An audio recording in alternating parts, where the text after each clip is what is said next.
and welcome to our show. We're so glad to have you back with us. Our two very special people, Joe Beckman and Maria Tramontozzi. And I ruined that name. I'm sorry. Good. Perfect. Good. Oh, great. Thank you. So even if it's wrong, she's going to tell me it's great. Thank you. She's so gracious. And they're both on our LGBTQ Advisory Board. And Joe and Maria, thank you so much for being here today. We're so glad to have you. Let's talk a little bit about, tell me about yourself, Maria, and how you're connected to the Council on Aging and the community at large. Oh, about myself, that would take forever. Because once you're over 60, it takes forever. There's a lot of decades. Yeah, that's right. But I'm from Somerville. I've lived in Somerville since I was 25, and my mother grew up in Somerville. And then my family, I was raised in Malden, so I ended up back in Somerville. And I'm very happy and proud to be from Somerville. How did I find my way to the Council on Aging? My mother was aging. She had early Alzheimer's, and I just thought, time to go find some mentors. And what I needed was there, and even more so when I found out that there was an LGBTQ community, and which is really important to me. I had just seen Gen Silent, and so I was very excited that the city of Somerville was paying attention, and I was no longer invisible. Thank you. Thank you. And Joe? You could be here for hours, but we'll have to summarize. I got involved with gay politics in 1972. So it's a long time, and it's almost always been through Boston and through Somerville, and with and then once I hit 65, 66, 68, I was fat, and so I came to you to get skinnier. And you've done a great job. It has helped. There's a lot less. There's still more work to do, but it's a progressive process, and the Fit for Life thing is what drew me in. When you started to do the LGBTQ subset, it was a natural, easy fit because I've never been in a closet. Right. Well, the nice part about it is, you are a community guy and have been involved with many things in the city. So it's nice for you to come in and share a little bit of your knowledge, and Maria, all your help with, helping other folks who have caregivers issues. It's really nice to have you, and then part of the LGBTQ program.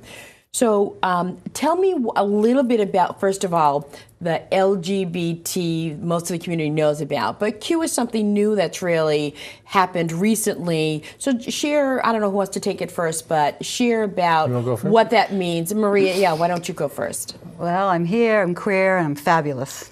I'm pretty used to it.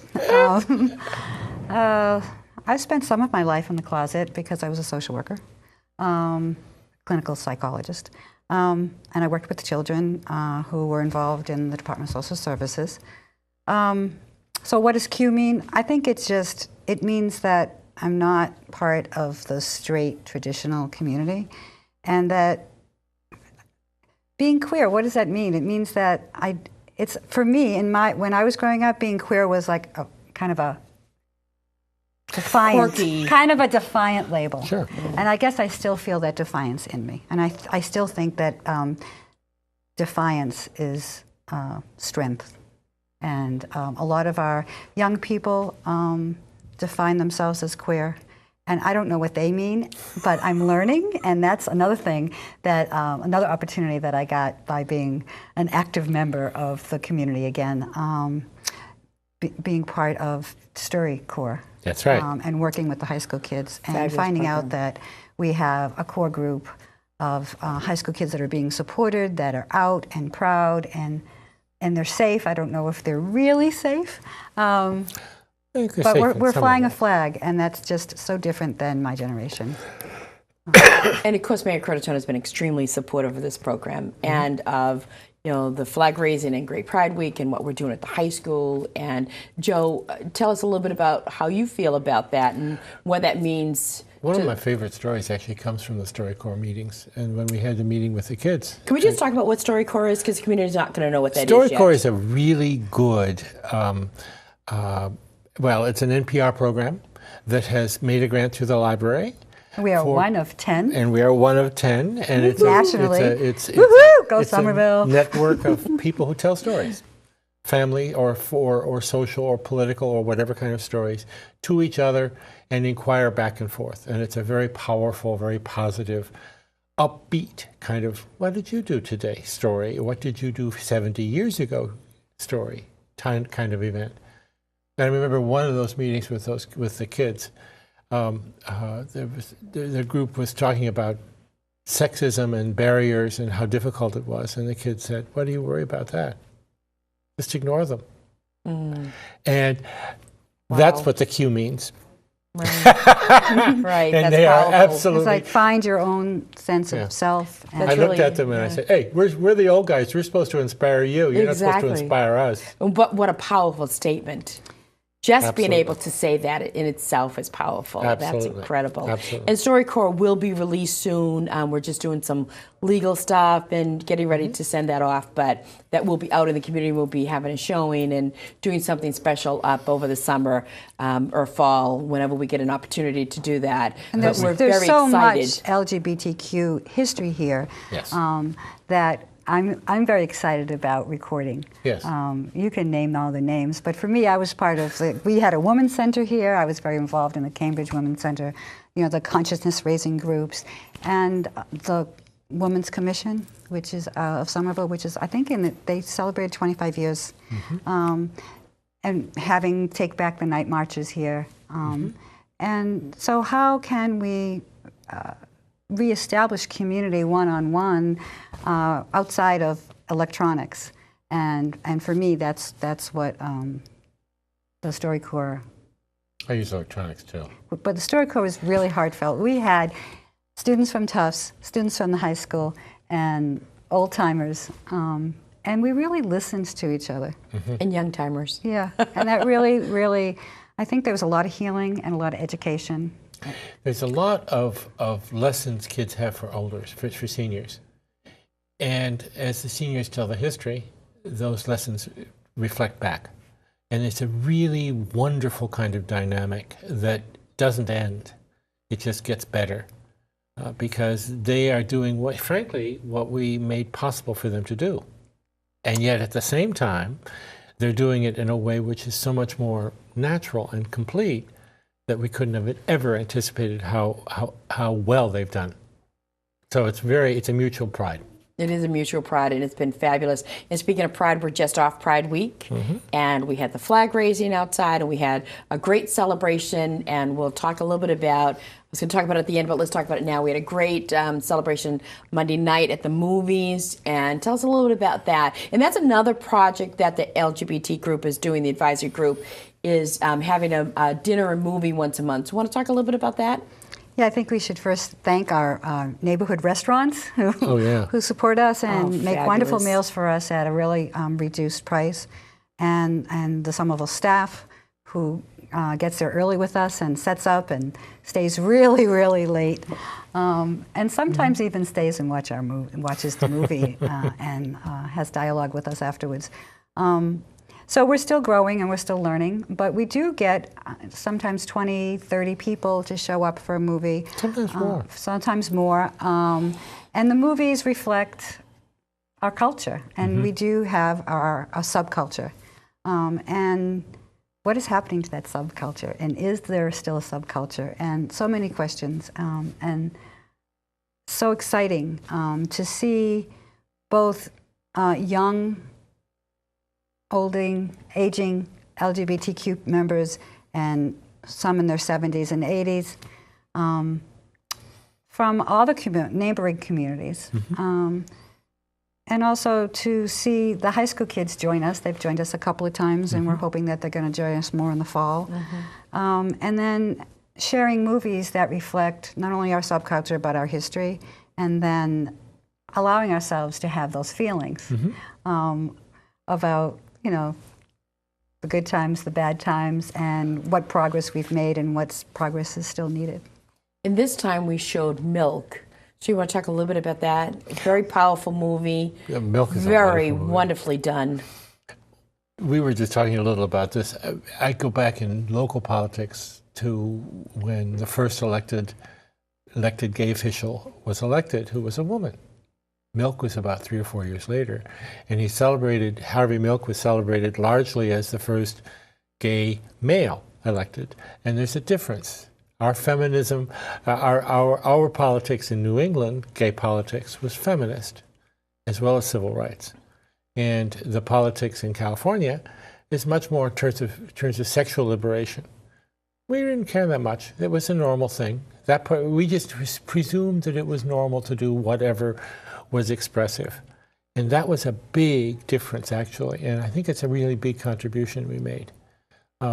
This year there's a film, independent film that was made called Left on Pearl, which is about the Cambridge Women's Center. But how the Cambridge Women's Center came to be was that radical young people, women, decided they needed a space, and they took over an MIT building to talk about whatever they needed to talk about.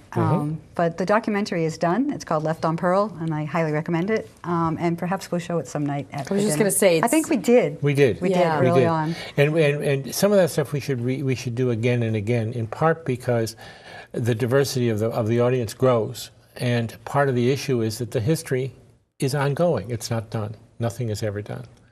And what's interesting, particularly about Milk and about Left on Pearl, is to have a better sense of what it was then and what it is now, because in many ways we really are living in what we caused, and the better features of what we caused worked. The worst features didn't. I mean, that is, the dirty movies, the sleazy bars. That's pretty past, frankly. And in some respects, that's a big advantage. That's a much more positive lifestyle. Although we have lost the language. Back in, I think when we were young, we had language that addressed class and race and just general identity in a world that was rapidly changing around us. And we were heard. And I don't know how much the young people are really feeling heard. And that's why I think it was very exciting when they showed up. And the young person I was paired up with was very familiar with Dykes to Watch Out For comics, and he was really into that comic. And he said, "Well, this represents my life." And I got arrested with the person that created that cartoon. And you just forget about the risks that you take when you're young, because you know that you're living your life and you don't think about the risks.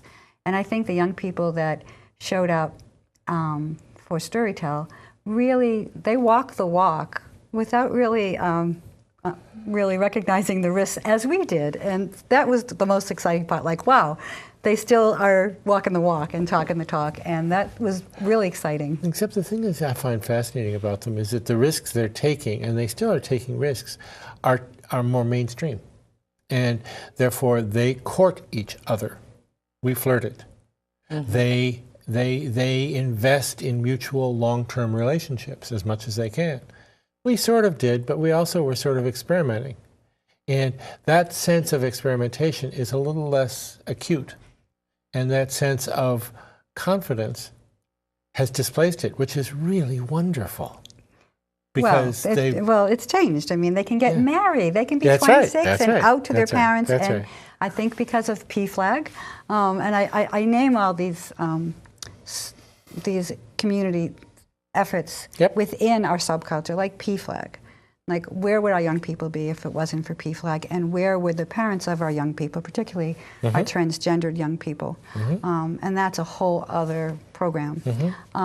Where would they be without PFLAG? Where would I be as an old or aging lesbian without the parents that show up for PFLAG meetings, that really understand that there's something major going on in our mainstream culture around still, and we don't have the language, racism, class, and gender. And then we have this whole gender identity thing that is really part of the exploration of coming of age. I remember a meeting at the library before Storycorps with the students, with the gay students from Tufts and the gay students from the high school. And it was fascinating because the gay students from Tufts talked at length about how they didn't come out until they got to college because they didn't feel safe. And the high school kids looked at them like, are you kidding? where have you been? They don't get it And yet. that's the generation that is, that's what makes this generation so dramatically different. Well, that's what makes And there's- Somerville so special, I think. Right, Absolutely. is that it's such a safe environment. And there's support for parents. And there's support The for parents, parents, exactly. parents can accommodate that because they realize that their children aren't dead. They're not out of the world when Right. they're gay. They're just a little different. And that's something that we see a lot of parents coming and talking Yes. and being involved, and that's something Yes. really special. Yes. This is the moment where you get your pen and paper. We're going to take a quick break so you can see all the great events that's happening up at the Council on 18. We'll be right back. Down that crooked old Mississippi, baby, we'll take that boat to that land of dreams. Deep down that river, down to New Orleans, there'll be a band there to meet us, and old friends to greet us. Now that's where the dark and the light folks meet. Heaven on earth, they call it Basin Street. Oh, Basin Street is the street where the dark and the light folks meet. Way down in New Orleans, at Land of Dreams.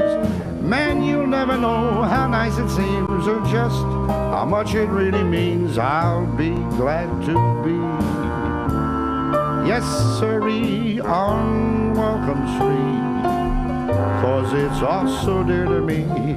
Why can't lose, baby, lose those Basin Street blues.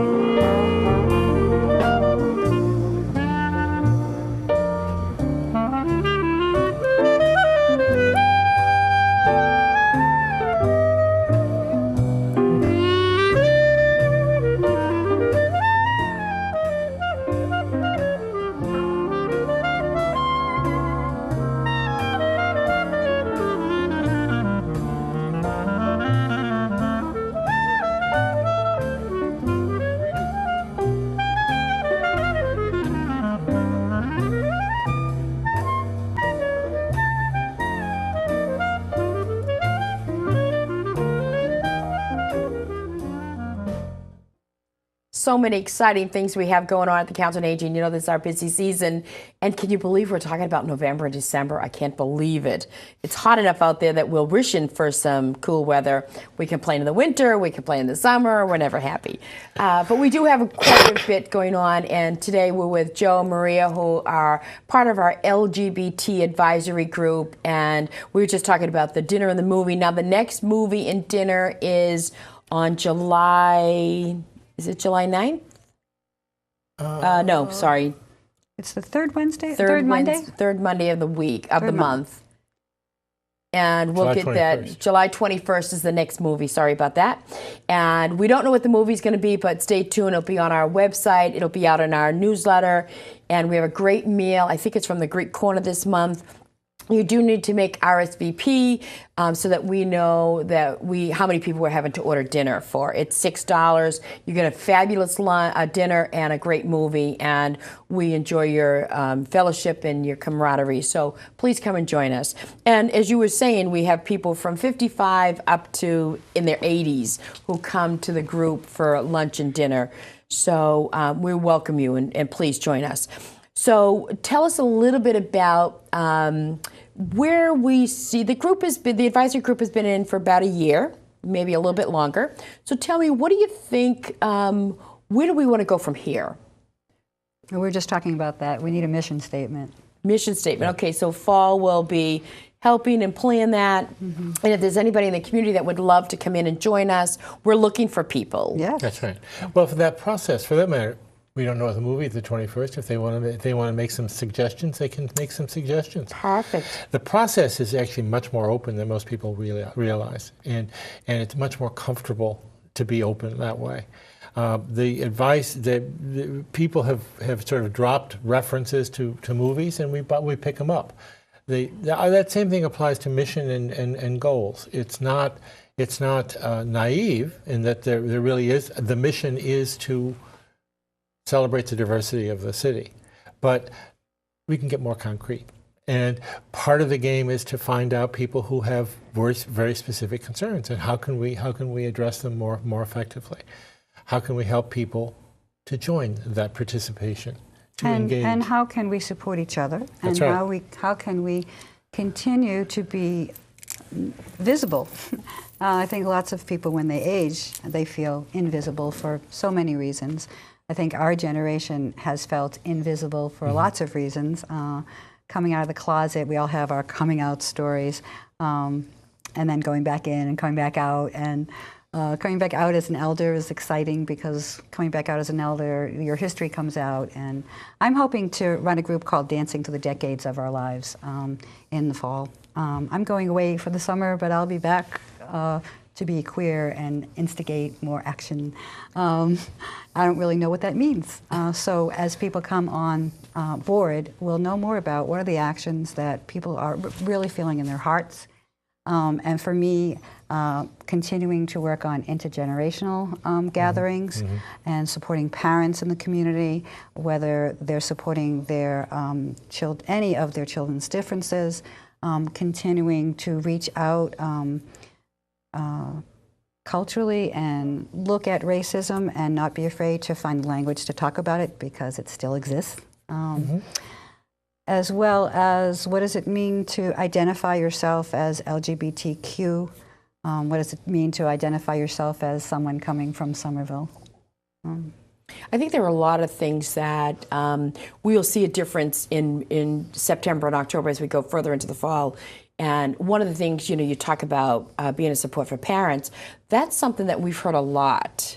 Older grandparents and older parents have started to talk about this and have said, well, how do I talk to Johnny, or how do I talk to Susie? So it may be something that we bring in and have some type of forum that we can just have a sit around and just have a discussion. It doesn't have to be formalized. It can be something. So that's something else that, in the community, if you're looking for a place to go, please feel free to call us. Maureen Pistati is our outreach worker who works with the advisory group. And we're thankful for her work and her dedication to the program. So her extension is the city number at 617-625-6600, extension 2316. Feel free to call her at any time. We can leave messages there for any of our advisory group members. Do you want to talk about who's on the advisory group? Yeah. Who's on the advisory group? We need some more guys. We need some more guys. Oh, so there's a plug for the community in a whole to come out. You're very lonely. I'm happy. It's nice to be surrounded by smart women, but there's we need some more guys too. That would be great. So that's a nice plug there. Masha was unavailable to join us today, so she was going to join us there. So we have Masha, who is part of Rainbow Coalition, the lifelong learning program. Which is a peer-led and continuing education. And we have space in the Arlington Church in Arlington, and we just have 8-week courses on interesting topics for whatever people have to bring. This past year, we've had wonderful, from yoga to looking at what is going on in the Middle East and what happened in Cuba many years ago when we were young. Yeah, I'm sorry that Masha couldn't be with us today. So there is an active group. There's also another active group called Old Lesbians Organizing for Change, which is part of the Boston area. There's so much going on in the Boston area. And how do we reach out and say, hey, we're from Somerville, and Somerville's a happening place for people who want to be active. And what does that mean? So come and help us write our mission statement. And define what active is, and define where do we go from here? Because I think we've had a really great year. We're excited about being here, but you're right. Where do we go from here? What things can we do? How can we be supportive to the community? How can the community be supportive to us? And I think those are some great starts. I do just want to say we're not going to mention last names for the advisory group, but we will say that there's Jane and B and Julie. I always forget Julie. Sorry, Julie. And then yourself and Joe, Maria. And did I miss anybody? I think that's it. That's it. So we could grow. We have lots of room to grow. So think about that. We are going to take a quick minute. I want to show you some of the great things that happen up at the Council on Aging. We'll be right back. Jenny Center. Today we're having our annual barbecue day. As you can see, we have lots of people out to enjoy it. We have the cook outside. He's cooking on the grill. All my helpers are prepared to go. We're waiting for the rest of our food, and we're going to go out and serve everybody their lunch today. Please don't take my sunshine away. My name is Louisa Bella. Good morning, everybody. We're all here to celebrate the 4th of July, which is coming up shortly. So we're having our barbecue ahead of time. And everybody here is all yapping and talking away and having a great time. It is a fabulous place to be. So all of you come and join us at Ralph and Jenny Center on 9 New Washington Street. God bless you all. Have a beautiful day. Hi, I'm Peter, and I'm glad to be here at this wonderful barbecue. And it's with these wonderful people here. It's a very nice day. Thank you for being here. Hello, I'm here with Peter. We're interlopers. We don't often come to this one. We go to some of the others, but we were invited here today for the barbecue, and we're thrilled. And this is Ida. I like to see the people kind of see a long time ago. Today we're having it here, Cross Street. They joined us today.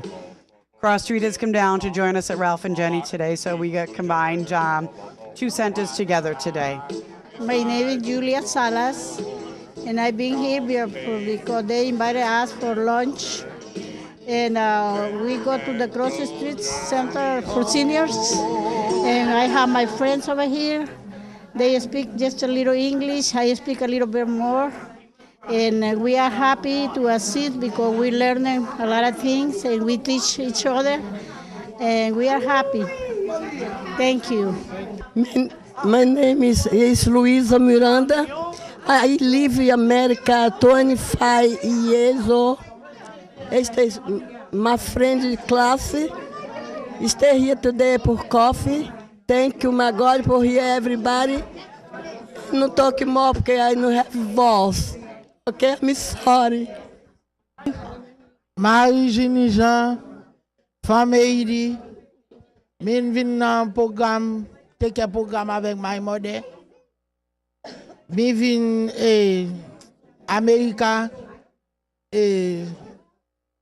May 27, 2005. Thank you. My name is Eileen Vieira. I live in America 33 years ago. Thank you, everybody. My name is Nelson. I'm living in Malden. I have 22 years in America. Now I stay very happy about the learn the English in the school adult. Thank you. Hello, my name is Catalina Bowers. I went to the cross street for a few weeks, but the lack of transportation didn't allow me to continue going. But I am here anyway. Thank you. I'm Eddie. I live in Tysonville. I live in America. June 5, 97. Somerville.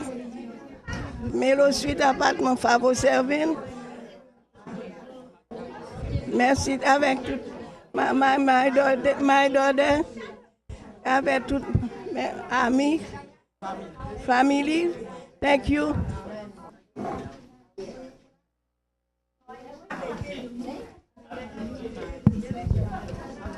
Ralph and Jenny, we have activities going on Monday through Thursday. Thursdays we serve Portuguese food for lunch. We also have knitting going on. We are knitting blankets and scarves for the soldiers overseas to send out to them to keep warm in the winter. Oh, you were my friend. Oh, Blueberry Hill. Oh, yeah. welcome back. We had a great time at the barbecue. It was so fabulous. We did that at Holland Street as well, and we really like to get everybody together and join us at Senior Center. So Marie and Joe, we've been talking about the LGBT Advisory Group. We have a lot of great things happening up at the Council on Aging. One of the things I do want to push is on Tuesday and Thursday nights, we have an LBT, which is lesbian, bisexual, transgender women's group only for exercise and nutrition. We're looking for folks to come in and join that group. It's a wonderful program.